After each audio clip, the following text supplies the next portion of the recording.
ನಮಸ್ಕಾರ ಎಲ್ರಿಗೂ, welcome back to the channel. ನಾನು ಪ್ರೀವಿಯಸ್ ವಿಡಿಯೋನಲ್ಲಿ ಹೇಳಿದ್ದೆ ಇನ್ನೂ ಸ್ವಲ್ಪ ಗಿಡಗಳನ್ನ ಆರ್ಡರ್ ಮಾಡಿದ್ದೀನಿ ಅಂತ. ಇದು ಸೆಕೆಂಡ್ ಬ್ಯಾಚ್ ಗಿಡಗಳು ಆ್ಯಕ್ಚುಲಿ ಬಂದಿದೆ. ಇದು ಆ್ಯಕ್ಚುಲಿ ಸ್ಪೈಸಸ್ ಗಿಡಗಳನ್ನ ಆರ್ಡರ್ ಮಾಡಿರೋದು ಈ ಸಲ. ಲಾಸ್ಟ್ ಟೈಮ್ ಸ್ವಲ್ಪ ಫ್ರೂಟ್ಸ್ ಮತ್ತು ಫ್ಲವರ್ಸ್ದು ಆರ್ಡರ್ ಮಾಡಿದ್ದೆ.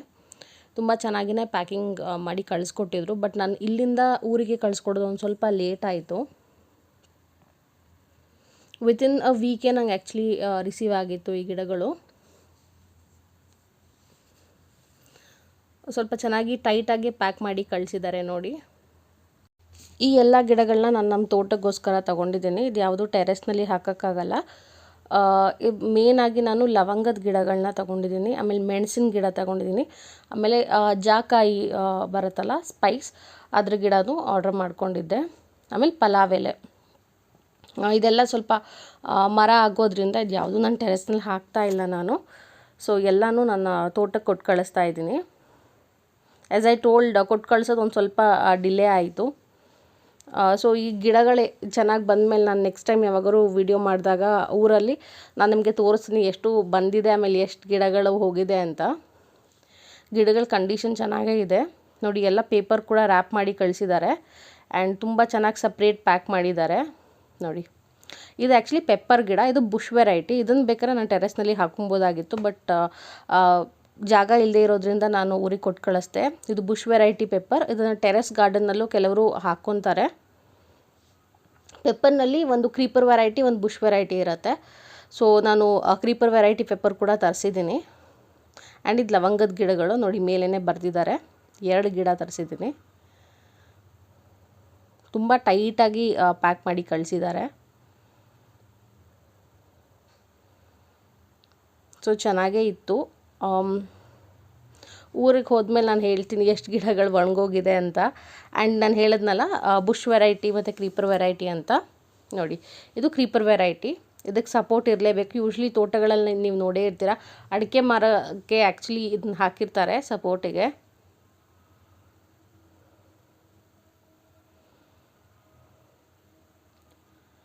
ಆ್ಯಂಡ್ ಇದು ಜಾಕಾಯಿ ಗಿಡ ಅನಿಸುತ್ತೆ. ಇದು ದೊಡ್ಡ ಮರ ಆಗುತ್ತೆ ಆ್ಯಕ್ಚುಲಿ. ಇದು ಕಾಸ್ಟ್ಲಿಯೆಸ್ಟ್ ಸ್ಪೈಸ್ ಆ್ಯಕ್ಚುಲಿ. ಸ್ವಲ್ಪ ರೇಟ್ ಜಾಸ್ತಿನೇ ಇರುತ್ತೆ ಇದ್ರದ್ದು ನೋಡಿ.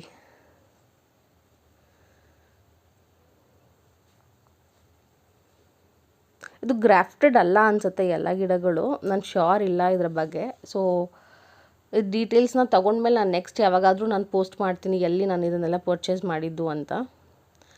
ಆ್ಯಂಡ್ ಇಲ್ಲಿ ನೋಡಿ, ನಾನು ಹೇಳಿದ್ನಲ್ಲ ಎಷ್ಟು ಚೆನ್ನಾಗಿದೆ ನೋಡಿ ಗಿಡಗಳು, ತುಂಬ ಫ್ರೆಶ್ ಆಗಿದೆ. ಇದು ಕ್ರೀಪರ್ ವೆರೈಟಿ ಪೆಪ್ಪರ್ ಇದು.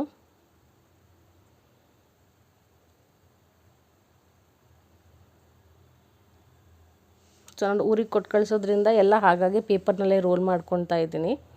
ಆ್ಯಂಡ್ ಇದು ನೋಡಿದ್ರೇ ಗೊತ್ತಾಗತ್ತೆ ನೋಡಿ, ಇದು ಪಲಾವ್ ಎಲೆ ಗಿಡ. ಇದೊಂದು ಆಲ್ ಸ್ಪೈಸಸ್ ಗಿಡ ಅಂತ ಬರುತ್ತೆ, ಬಟ್ ನಾನು ಆರ್ಡರ್ ಮಾಡೋ ಅಷ್ಟೊತ್ತಿಗೆ ಅದು ಸ್ಟಾಕ್ ಔಟ್ ಆಗಿಬಿಟ್ಟಿತ್ತು. ನಾನು ಈ ಗಿಡನ ತುಂಬ ದಿನದಿಂದ ಹುಡುಕ್ತಾ ಇದ್ದೆ ಆ್ಯಕ್ಚುಲಿ. ಸೊ ತುಂಬ ಚೆನ್ನಾಗಿರತ್ತೆ ಇದು. ಟೆರೆಸ್ನಲ್ಲಿ ಐ ಆಮ್ ನಾಟ್ ಶ್ಯೂರ್, ದೊಡ್ಡ ಗ್ರೋ ಬ್ಯಾಗ್ನಲ್ಲಿ ಟ್ರೈ ಮಾಡ್ಬೋದು ಅನಿಸುತ್ತೆ. ಬಟ್ ಇದನ್ನು ನೆಲದ ಮೇಲೆ ಹಾಕಿದರೆ ಗಿಡ ತುಂಬ ಚೆನ್ನಾಗಿ ಬರುತ್ತಿದೆಯಲ್ಲ, ಗ್ರೋ ಬ್ಯಾಗಲ್ಲಿ ಅಥವಾ ಪಾಟಲ್ಲಿ ಹಾಕೋಕ್ಕಿಂತ. ಈ ದೊಡ್ಡ ದೊಡ್ಡ ಗಿಡಗಳನ್ನ ಯಾವತ್ತೂ ಪಾಟ್ನಲ್ಲಿ ಹಾಕಿದರೆ ನಮಗೆ ಅದರದ್ದು ಈಲ್ಡ್ ಕೂಡ ತುಂಬ ಕಡಿಮೆ ಬರುತ್ತೆ. ದೊಡ್ಡ ದೊಡ್ಡ ಗ್ರೋ ಬ್ಯಾಗು ಅಥವಾ ದೊಡ್ಡ ದೊಡ್ಡ ಡ್ರಮ್ಗಳಲ್ಲಿ ಹಾಕಬೇಕಾಗತ್ತೆ ಈ ಗಿಡಗಳನ್ನ ಹಾಕಿದರೆ ನಾವು. ಬಟ್ ಇದು ಲವಂಗ ಎಲ್ಲ ಬರೋದಿಲ್ಲ, ತೋಟದಲ್ಲೇ ಹಾಕಬೇಕು ಅಥವಾ ನೆಲದಲ್ಲೇ ಹಾಕಬೇಕು. ಸೊ ಆ ಥರ. ಸೊ ಇದು ನನ್ನ ಸೆಕೆಂಡ್ ಸೆಟ್ ಆಫ್ ಪ್ಲಾನ್ಸ್ ಆಗಿತ್ತು. ನೆಕ್ಸ್ಟ್ ನಾನು ಗ್ರೋ ಬ್ಯಾಗ್ಸ್ನ ಆರ್ಡರ್ ಮಾಡಿದ್ದೆ. ಸ್ವಲ್ಪ ಗ್ರೋ ಬ್ಯಾಗ್ಸ್ ಹಳೇದಾಗಿಬಿಟ್ಟಿತ್ತು ನನ್ನ ಟೆರೆಸ್ನಲ್ಲಿರೋದು. ಸೊ ಹಾಗಾಗಿ ಇನ್ನೊಂದು ಸೆಟ್ ಆಫ್ ಗ್ರೋ ಬ್ಯಾಗ್ಸ್ನ ಆರ್ಡರ್ ಮಾಡಿದ್ದೀನಿ. ಇದು 12 ಇಂಚಸ್ ಗ್ರೋ ಬ್ಯಾಗ್ನ ನಾನು ತೊಗೊಂಡಿರೋದು. ಆ್ಯಂಡ್ ನಾನು ಮೀಶೋನಲ್ಲಿ ತೊಗೊಂಡೆ ಇದನ್ನು. ಕ್ವಾಲಿಟಿ ವೈಸ್ ಓಕೆ ಅಂತ ಅನ್ನಿಸ್ತು. ಅದಕ್ಕಿಂತ ಮುಂಚೆ 15x15 ಇಂಚಸ್ ಗ್ರೋ ಬ್ಯಾಗ್ ತರಿಸಿದೆ. ತುಂಬ ಒಳ್ಳೆ ಕ್ವಾಲಿಟಿ ಗ್ರೋ ಬ್ಯಾಗ್ ಅದು. ನಾನು ಐ ಥಿಂಕ್ ಅದರಲ್ಲಿ ವೀಳ್ಯದೆಲೆ ಹಾಕಿದ್ದೀನಿ ಒಂದರಲ್ಲಿ. ಸೊ ನಂಗೆ ಆ ಕ್ವಾಲಿಟಿ ಇದು ಮತ್ತೆ ಸಿಗಲಿಲ್ಲ. ಇದು ಪರವಾಗಿಲ್ಲ ಅನ್ನಿಸ್ತು ಕೊಟ್ಟಿರೋ ಪ್ರೈಸಿಗೆ. ಪ್ಯಾಕ್ ಆಫ್ 10 ಇದು. ಈ ಸಲ ನಾನು ಪಾಟ್ಸ್ ಇರ್ಬೋದು ಪ್ರೀವಿಯಸ್ ವಿಡಿಯೋನಲ್ಲಿ ನೋಡಿದ್ದು, ಅಥವಾ ಈ ಗ್ರೋ ಬ್ಯಾಗ್ ಎರಡನ್ನೂ ಮೀಶೋನಲ್ಲೇ ತರಿಸಿದ್ದು. ಮೀಶೋನಲ್ಲೂ ಗಿಡಗಳು ಅವೈಲೇಬಲ್ ಇದೆ, ಬಟ್ ನಾನು ಶ್ಯೂರ್ ಇಲ್ಲ ಅದು ಎಷ್ಟು ದಿನಕ್ಕೆ ಬರುತ್ತೆ ಅಥವಾ ಕಂಡೀಷನ್ ಹೇಗಿದೆ ಅಂತ. ನಾನು ಆನ್ಲೈನಲ್ಲಿ ಅಂದರೆ ಮೀಶೋ ಅಂತ ಪ್ಲ್ಯಾಟ್ಫಾರ್ಮ್ನಲ್ಲಿ ನಾನು ಗಿಡಗಳನ್ನ ಆರ್ಡ್ರ್ ಮಾಡ್ಕೊಂಡಿಲ್ಲ. ನೆಕ್ಸ್ಟ್ ಯಾವತ್ತಾದ್ರು ಆರ್ಡ್ರ್ ಮಾಡಿದರೆ ನಾನು ಆ ಡೀಟೇಲ್ಸ್ ನಿಮಗೆ ಕೊಡ್ತೀನಿ. ಆ್ಯಂಡ್ ವರ್ಮಿ ಕಂಪೋಸ್ಟ್ನ ನಾನು ಮೀಶೋನಲ್ಲಿ 1-2 ಸಲ ಆರ್ಡರ್ ಮಾಡಿದ್ದೆ, ಚೆನ್ನಾಗೇ ಬಂದಿತ್ತು ನನಗೆ. ನೋಡಿ ಈ ಥರ ಇದೆ. ನೀರು ಹೋಗೋಕ್ಕೆ ಕೂಡ ಹೋಲ್ಸ್ ಆಲ್ರೆಡಿ ಕೊಟ್ಟಿದ್ದಾರೆ. ಹೋಲ್ ಜನರು ಸಾಕಾಗಲಿಲ್ಲ ಅಥವಾ ಆ ಥರ ಏನಾದ್ರು ಇದ್ದರೆ ನಾವೇ ಹೋಲ್ ಮಾಡ್ಕೊಬೋದು. ಸೊ ಇದರಲ್ಲಿ 1-2-3 ಅಷ್ಟೇ ನನಗೆ ಸದ್ಯಕ್ಕೆ ಯೂಸ್ ಮಾಡ್ಕೊತೀನಿ. ನಾನು ಹೇಳಿದ್ನಲ್ಲ 1-2-3 ಗ್ರೋ ಬ್ಯಾಗ್ ಹಾಳಾಗಿದೆ ಅಂತ. ಸೊ ಅದನ್ನು ಇದಕ್ಕೆ ಶಿಫ್ಟ್ ಮಾಡ್ಕೊಬೇಕು. ಹಾಗಾಗಿ ರೋಸ್ ಪ್ಲ್ಯಾಂಟ್ ಮತ್ತು ಇನ್ನೊಂದು 2-3 ಗಿಡಗಳು ಹಾಗೆ ಹಾಳಾಗಿತ್ತು. ಆ್ಯಕ್ಚುಲಿ ನಾವು ಚಿಕ್ಕ ಪಾಟಿಂದ ದೊಡ್ಡ ಪಾಟಿಗೆ ಯಾವ ಗಿಡ ನಾವು ಶಿಫ್ಟ್ ಮಾಡ್ತೀರಿ ಅಲ್ಲ, ಗ್ರೋ ಬ್ಯಾಗ್ ಅಥವಾ ಪಾಟ್, ಅದು ತುಂಬ ಚೆನ್ನಾಗಿ ಬರುತ್ತೆ. ನಾನು ನೆಕ್ಸ್ಟ್ ವಿಡಿಯೋನಲ್ಲಿ ನಾನು ತೋರಿಸ್ತೀನಿ. ದಾಸವಾಳದ ಗಿಡ ನಾನು ರೀಪಾಟಿಂಗ್ ಮಾಡ್ಕೊಂಡ್ಮೇಲೆ ತುಂಬ ಒಳ್ಳೆ ಚಿಗುರು ಬಂತು ಆ ಗಿಡದಲ್ಲಿ.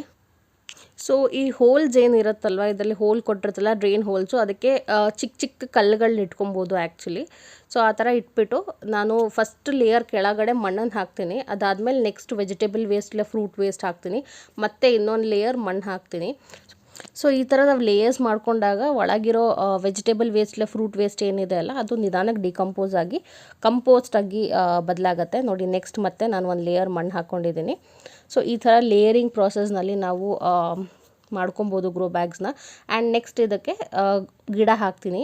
ನಾನು ನೆಕ್ಸ್ಟ್ ವೀಡಿಯೋನಲ್ಲಿ ನಿಮ್ಗೆ ಅದನ್ನೆಲ್ಲ ತೋರಿಸ್ತೀನಿ. ಈ ವಿಡಿಯೋ ನಿಮಗೆ ಇಷ್ಟ ಆಗಿದೆ ಅಂತ ಅಂದ್ಕೊತೀನಿ. Thank you so much for watching.